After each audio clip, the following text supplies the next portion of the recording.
आपने मणिपुर के लोगों को मारकर भारत की हत्या की है।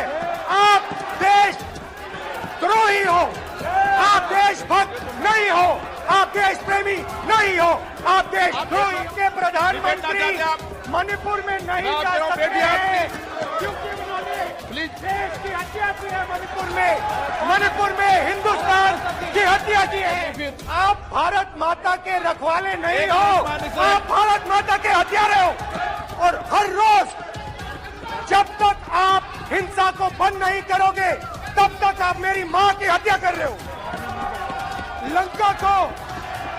लंका को हनुमान ने नहीं जलाया था, लंका को रावण के अहंकार ने जलाया था।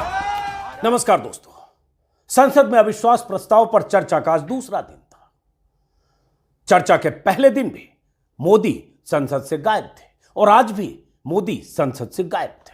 लेकिन आज संसद में राहुल गांधी थे, कल भी थे, लेकिन आज उनके भाषण का दिन था।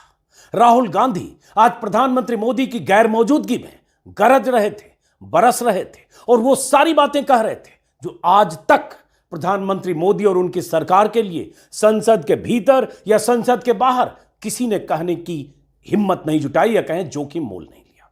राहुल गांधी ने आज प्रधानमंत्री को, उनकी सरकार को सीधे सीधे साफ साफ कहा कि आप देश प्रेमी नहीं हो, आप देशद्रोही हो, मणिपुर आप नहीं जा सकते। और मणिपुर का जिक्र करते हुए राहुल गांधी ने यहां तक कहा कि मणिपुर के लोगों को मारकर आपने भारत माता की हत्या की है।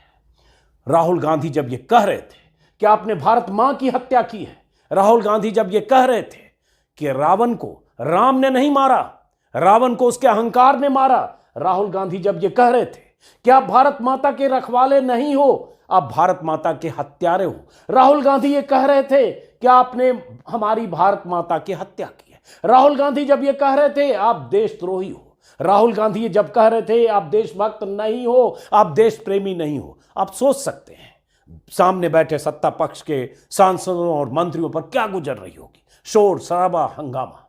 क्योंकि उस पार्टी के सांसदों को, मंत्रियों को कोई अगर कह दे संसद में, जो लाइव जा रहा हो, कि आप देश प्रेमी नहीं हो, आप देशभक्त नहीं हो, आपने मणिपुर में हमारी भारत माता की हत्या की, आप सोच सकते हैं। जो प्रधानमंत्री मोदी, उनकी पार्टी के नेता और उनकी सरकार यह मानती है कि जो बीजेपी के साथ है वही देशभक्त है, जो बीजेपी से अलग है वो देशद्रोही है।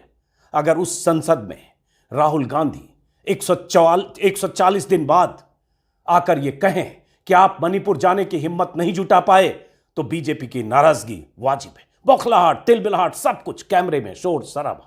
और राहुल गांधी आज उस संसद में गरज रहे थे, उस संसद में प्रधानमंत्री मोदी पर इतनी बड़ी बात कह रहे थे, इतने बड़े आरोप लगा रहे थे, जिस संसद से राहुल गांधी को 140 दिन पहले बाहर का रास्ता दिखाया गया था। एक पूरी पटकथा लिखी गई थी, एक गुजरात के छोटे मोदी और एक दिल्ली में बड़े मोदी। उस पटकथा के साथ राहुल गांधी बाहर गए, सुप्रीम कोर्ट के फैसले के साथ राहुल गांधी संसद में थे। संसद के उसी फ्लोर से, उसी सदन से, उसी हाउस से राहुल गांधी प्रधानमंत्री मोदी की ऐसी घेराबंदी कर रहे थे जो आज तक किसी ने नहीं की। हालांकि यह अलग बात है कि अगले 48 घंटे, 72 घंटे या एक सप्ताह में यह पता चलेगा जो राहुल गांधी ने नए किस्म की नैरेटिव गढ़ने की कोशिश की है, उस पिच पर बीजेपी को बैकफुट पर लाने की कोशिश की है, जो पिच बीजेपी ने 9 सालों में इस देश में तैयार की है कि हम ही सिर्फ देशभक्त हैं, हम ही सिर्फ देश प्रेमी हैं, बाकी सब देशद्रोही हैं। उस पिच पर अगर राहुल गांधी इतने संगीन आरोप लगाते हुए अगर बीजेपी को धकेलने की कोशिश कर रहे हैं, क्या जनता इसको इसी रूप में लेगी? यह देखने का वक्त होगा। बीजेपी इसका कैसे जवाब देती है यह भी देखना होगा। लेकिन राहुल गांधी जब यह सब बोल रहे थे, एक दिलचस्प बात और थी, कैमरे के फ्रेम से राहुल गांधी आउट थे। कैमरा स्पीकर पर था, राहुल गांधी की आवाज गूंज रही थी, भारत की हत्या की है। आप देशद्रोही हो, आप देशभक्त नहीं हो, आप देश प्रेमी नहीं हो, आप देशद्रोही के प्रधानमंत्री। अब ये आप देख पा रहे हैं, इसलिए मैंने लिख दिया राहुल की आवाज।